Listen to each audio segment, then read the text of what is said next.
पांचों यज्ञ आवश्यक है। एक यज्ञ है धर्म की,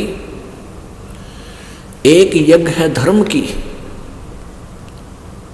और दूसरी यज्ञ है ध्यान, और तीसरी यज्ञ हवन की, चौथी यज्ञ प्रणाम, और पांचवी यज्ञ ये ज्ञान है। एक यज्ञ है धर्म की, यानी यहाँ पर पांचों यज्ञ होती हैं प्रत्येक समागम में। यहाँ क्या होता है कि यहाँ पर पिछली बार जो है 3 क्विंटल यानी 32 पीपे जो है घी के हवन हुए थे, 15 लीटर का एक पीपा, यानी 3 क्विंटल का घी का, देसी घी का हवन हुआ। ये हवन यज्ञ है।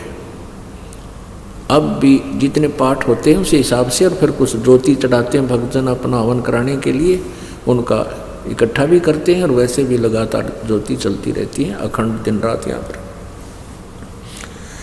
ये सामने जो ज्योतियाँ चल रही हैं, जैसे 300 पाठ हो गए तो 1 किलो का 3 दिन में हवन हो जाता है। तीनों दिन अखंड हवन चलेगा। तो ऐसे 300 पाठों की 300 किलो जो है ना घी हम हवन करते हैं, तो 3 क्विंटल घी हवन हो जाता है एक समागम में। 1 महीने में 6 क्विंटल। तो कहना है एक यज्ञ है धर्म की, जहाँ भंडारा चलता है, दिन रात भंडारा अखंड। चाहे रात ना आ जाओ, को दुखी सुखी भक्त यहाँ पर पहुँच जाओ मालिक के दरबार में, आधी रात में चाय चाहिए चाय मिलेगी, दूध चाहिए दूध मिलेगा, कोई बीमार शिमार रहता है, और भंडारा भोजन मिलेगा। परमात्मा के बच्चा ने मिलकर ये सेट बना लिया, पंखे ला लिए हैं, बढ़िया मैट बिछा रखे अपने परमात्मा की प्यारी आत्माओं के लिए, और बैठा कर मालिक अपनी चर्चा सुना रहा अपने बच्चों को। तुम कितनी पुण्यात्मा हो सोच नहीं सकते, क्योंकि लाल को अपनी कीमत का पता नहीं होता, जोरी समझता है। इस दास को मालूम आप कितने पुण्यात्मा हो, चाहे कोई रिक्शा चालक है, चाहे गरीब है, चाहे अमीर है। अमीर और गरीब होना अलग बात है, लेकिन भक्ति संस्कार आपके एक जैसे, बहुत अच्छे। तो यहाँ जो एक यज्ञ है धर्म की, यहाँ भंडारा चलता है परमात्मा का, तीनों दिन देसी घी का, हर तरह स्वदेशी घी यानी गाय भैंस के दूध घी से ही यहाँ पर सब प्रसाद बनता है। और दूसरी यज्ञ है ध्यान।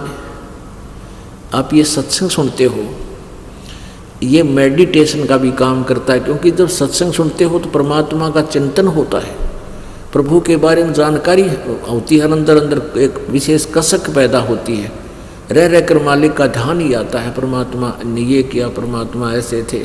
तो ये भी ये एक मेडिटेशन, यही मेडिटेशन होता है। जैसे ये हठ योग मेडिटेशन हम नहीं मानते, संत मते में नहीं है। परमात्मा कहते हैं साधो मुझे सो सतगुरु मन भावे, जो सहज समाध बतावे, आँख ना मुंदे कान ना रुंदे, ना अनहद उलझावे। अनहद कहते अंदर कान आँख मीच कर अंदर बाणी सुनो, अनहद नाद सुनो। कहते इनमें जो उड़ जाता है वो मुझे अच्छा नहीं लगता, वो ठीक नहीं है। जो सहज समाध बतावे।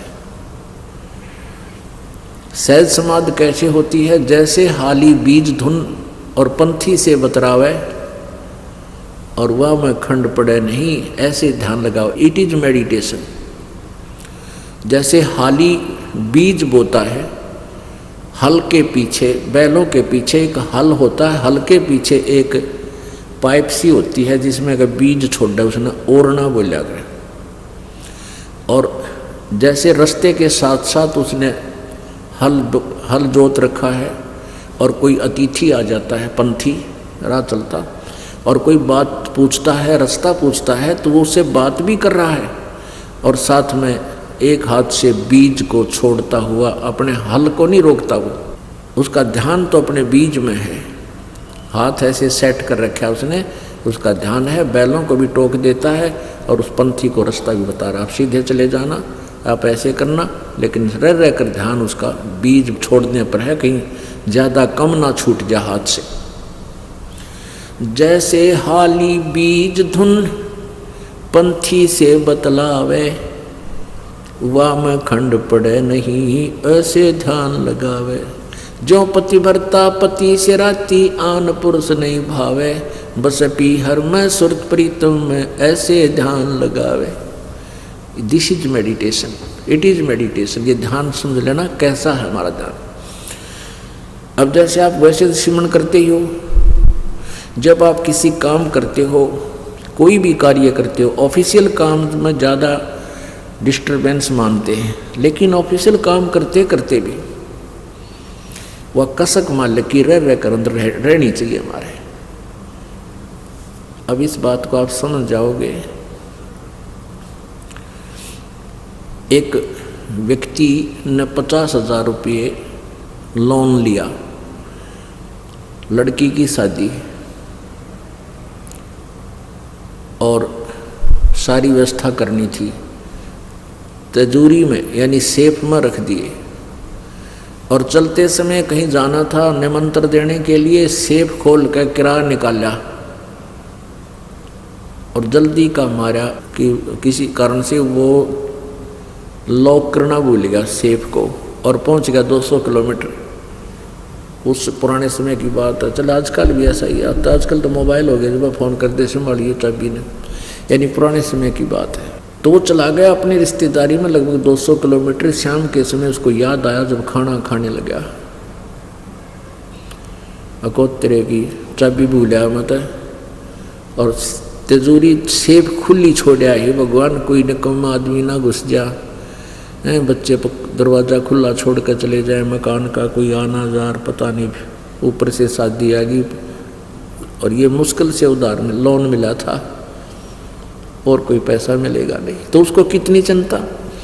अब वो रिश्तेदारों से बात भी कर रहा है लेकिन तिजोरी से दिमाग नहीं हटता उसका, उस सेफ से अलमारी से दिमाग एक सेकंड भी उसकी टेंशन हटती नहीं। वो टेंशन समझो, ये टेंशन जो है ये है हमारा मेडिटेशन, ये सहज समाधि है। यह अटायत भी ना हटे। जब आपका यह कसक लग जाएगी, वो कसक कैसे लगेगी? आगे गए ना बावड़े, रहते भी सब जाही, बिन साहेब की बंदगी की ठोर ठिकाना नहीं। जैसे मोती ओस का ऐसी तेरी आव, गरीबदास कर बंदगी बहुर ने ऐसा दाव।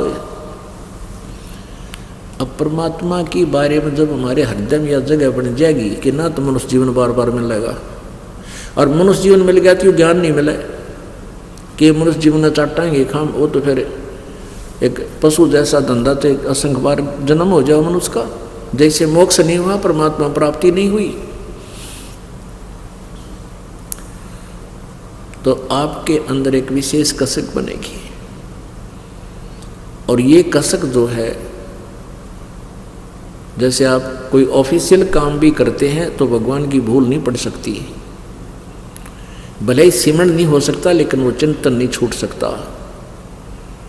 परमात्मा की याद भगवान ने ऐसा है, वेदों में ऐसा लिखा है। ये रह रह कर हमने तो एक ऐसा माहौल बनाना है, एक ऐसा रूटीन बनाना अपने दिमाग का कि ये बकवादा तटका भगवान के चरणों में ही लगा रहे। ये मालिक की वाणी याद आने लग जाएंगी जब आप कोई रिटर्न कार्य करते हो।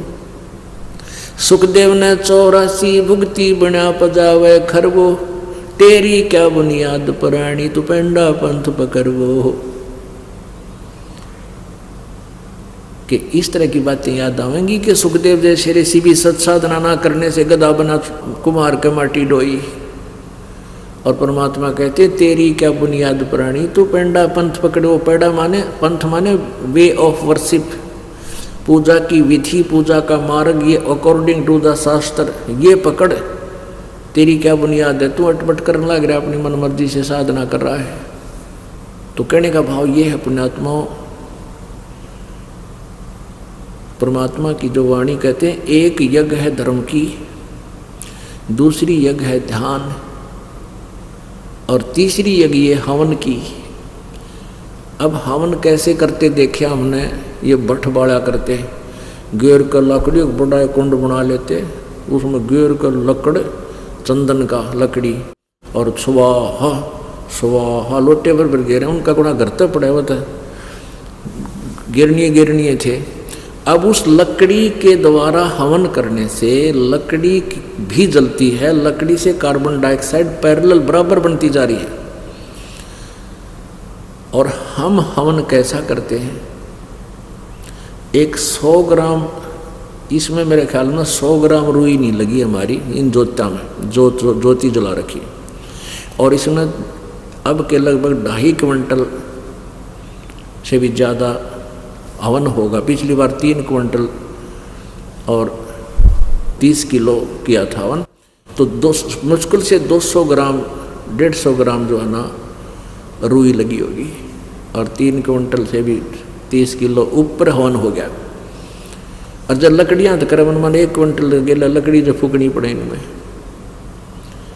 तो वो कार्बन डाइऑक्साइड साथ में। तो परमात्मा ने जो तरीका बता रखा है कि एक ज्योति लगा दो, हवन हो रहा है। हवन घी के प्रज्वलित होने से ही हवन होता है। भगवान की चर्चा कभी करो, किसी समय करो, वो अलग है, वो ज्ञान चर्चा है। तो तीसरी यज्ञ है हवन की, या हवन भी होता। चौथी यज्ञ प्रणाम। एक प्रणाम करने से भी एक यज्ञ का पुण्य आपको प्राप्त होता है। पर हृदय से जो देखा देखी नहीं लौटना है कि सारे लौटे हैं मैं भी लेट जाऊं, प्रणाम करना है ना, बूंदा सा लगूंगा एकला खड़ा रहा था, ये को प्रणाम नहीं है, उसका अकाउंट नहीं होगा। कहते हैं जय गोपाल दंडवत करो, चाहे पैरा पड़ प्रणाम, पर दुआ करो दिल पाक से है, वो असला असल सलाम। जब प्रणाम करो दिल पाक से, पवित्र हृदय से, सच्चे दिल से, अपना परम कर्तव्य जानकर, इस मिट्टी को मिट्टी जानकर, और प्रणाम करो। इससे अभिमान खत्म होगा। अभिमान जीव का सबसे बड़ा शत्रु है। जब तक हमारे अंदर अहंकार है, भगवान निकट नहीं आ सकता। और हमने चाहिए भगवान से किसी प्रकार मिल रहे, हमने तो परमात्मा के लिए कमर कसी है, फिर उसमें अग्रम मग्रम किसा। जो बच्चा मिलिट्री में भर्ती हो गया और वहाँ जाकर वो सारी रिहर्सल करवाते हैं, उससे सारे ऐसे कोनियों के बल भी चलवाते हैं, रस्सों पर भी कुदवाते हैं, ऐसे पकड़ कर भी ऊपर, यानी सारी प्रैक्टिस कराते हैं ताकि मार ना खाओ बालक। कभी आमना सामना होगा जो शत्रु थे, ये हर दाव लगा ले, सब तरह ट्रेंड हो। तो दास भी आपको यहाँ ट्रेंड करना चाहता है कि जब काल के साथ आपका आमना सामना होगा, यानी यहाँ से हम जब चलेंगे तो आप मार ना खा जाओ। अब जब फौज में भर्ती होए गया तो फिर नखरे किसे भाई, सारी क्रिया करनी पड़ेगी, वहाँ अपनी ना चले। तो ऐसे यहाँ भी आपने प्रवेश पाए लिया तो हमने हर तरह से अपने आप को ढालना पड़ेगा जो परमात्मा के नियम है, तभी हम सही सिपाही होंगे, तभी हम सही भक्त होंगे। तो पुण्यात्मा 5वीं यज्ञ है ज्ञान की। अब ये ज्ञान यज्ञ जो आपका चल रहा है, सत्संग रह रह कर सुनाया जाता है, इसका बहुत पुण्य आपको मिलता है। और हमारा कोई सिर में दर्द नहीं, 4-4 घंटे 5-5 घंटे सत्संग करूँ दिन में, और फिर आप जी से साथ साथ आपसे मिलता हूँ, कुशल मंगल पूछता हूँ। तो आपको यहाँ बुलाने का उद्देश्य है कि डॉक्टर को पता होता है कि ये रोग कटेगा कैसे मरीज का, तो वो हर ट्रीटमेंट समय पर देता रहता है, तभी वो स्वस्थ कर देता है। तो ये ज्ञान यज्ञ है। तो कहते हैं तुलसी पिछले पाप से हरि चर्चा ना बावे, अच्छी नहीं लगे, और जैसे जबर के बेगते भूख विदा हो जाए। कुछ ऐसे पाप हैं जो सत्संग के श्रवण करते हैं या शारीरिक सेवा करने से ही समाप्त होते हैं, उनका और कोई विकल्प नहीं। तो फिर क्या होगा कि कुछ दिनों के बाद आपने इतनी भूख लगेगी, आप डटे नहीं डटो। वही व्यक्ति जो पहले 1/2 घंटा भी नहीं सुन सका था माल्य की वाणी को, अब वो ना सोचा 2 घंटे के बाद भी आगे और के बतावेंगे गुरु जी, कौन सी कथा सुनावेंगे। तो ये भूख लगी, आप स्वस्थ, आपकी आत्मा स्वस्थ होगी। और आपके मन में मान ले कभी भी साल में 2 वर्ष में ये आने लगा कि ये कथा तो मैंने सुन रखी है, गुरुजी ने भी फिर वही सुना दी, तो समझो आप फिर अस्वस्थ हो गए, आपके ऊपर कोई कर्म की मार ज़्यादा होगी। अब जैसे सुबह रोटी खाई थी आपने, रोटी वही है, सब्जी फिर बदल हो सकता है थोड़ा बहुत, और सुबह भूख लगी और शाम को फिर वही रोटी, अगर आपने ये लगा कि ये रोटी तो खाई नहीं थी सुबह, यानी अरुचि होगी आपकी, तो समझो आप फिर बीमार हो लिए, आपके कहे तो बदहजमी होगी या कोई बुखार घेरने वाला है। तो उसका ट्रीटमेंट क्या है? जैसे अब ये सत्संग आप सुन रहे हो और ऐसा लगता है कि ये कथा तो बहुत बार सुन ली, गुरुजी पिछली बार भी ऐसा सुनाया था, अरे 100 बार सुन ले, सुबह रोटी खाई भूख लगी, शाम ने फिर भूख लगी है तो आप समझ तो नहीं था, आपकी आत्मा पर फिर कोई ज़बरदस्त दबाव आ गया। उसका ट्रीटमेंट क्या है, उसका विकल्प क्या है कि ना चाहते हुए सत्संग को सुनता ही रहना चाहिए, फिर आध घंटे के बाद देखना आपकी कैसे रुचि बढ़ती है, क्योंकि ये साथ में मेडिसिन का काम भी करते। अब परमात्मा क्या बताया करते हैं, वेद कतेब झूठे ना भाई, झूठे हैं जो समझे नाही। ये वेद झूठे को ना, तो सुनी सुनाई लोक वेद दंत कथा बना रहे थे, भगवान निराकार है, निराकार है, उसका प्रकाश प्रकाश देखा जाता है। अरे भगवान बिना प्रकाश क्या का देखा? अब कोई कहे सूर्य निराकार है, सूर्य का प्रकाश देखा जा सकता है? कोई मेल खाई बात कभी भी नहीं। ये तो अंधा की बात, अंधों से सुनी हुई, अंधे ही आगे प्रचारक बने हुए हैं। आँखें वाला ये नहीं कह सकता कि सूर्य निराकार है, सूर्य का प्रकाश ही देखा जा सकता है।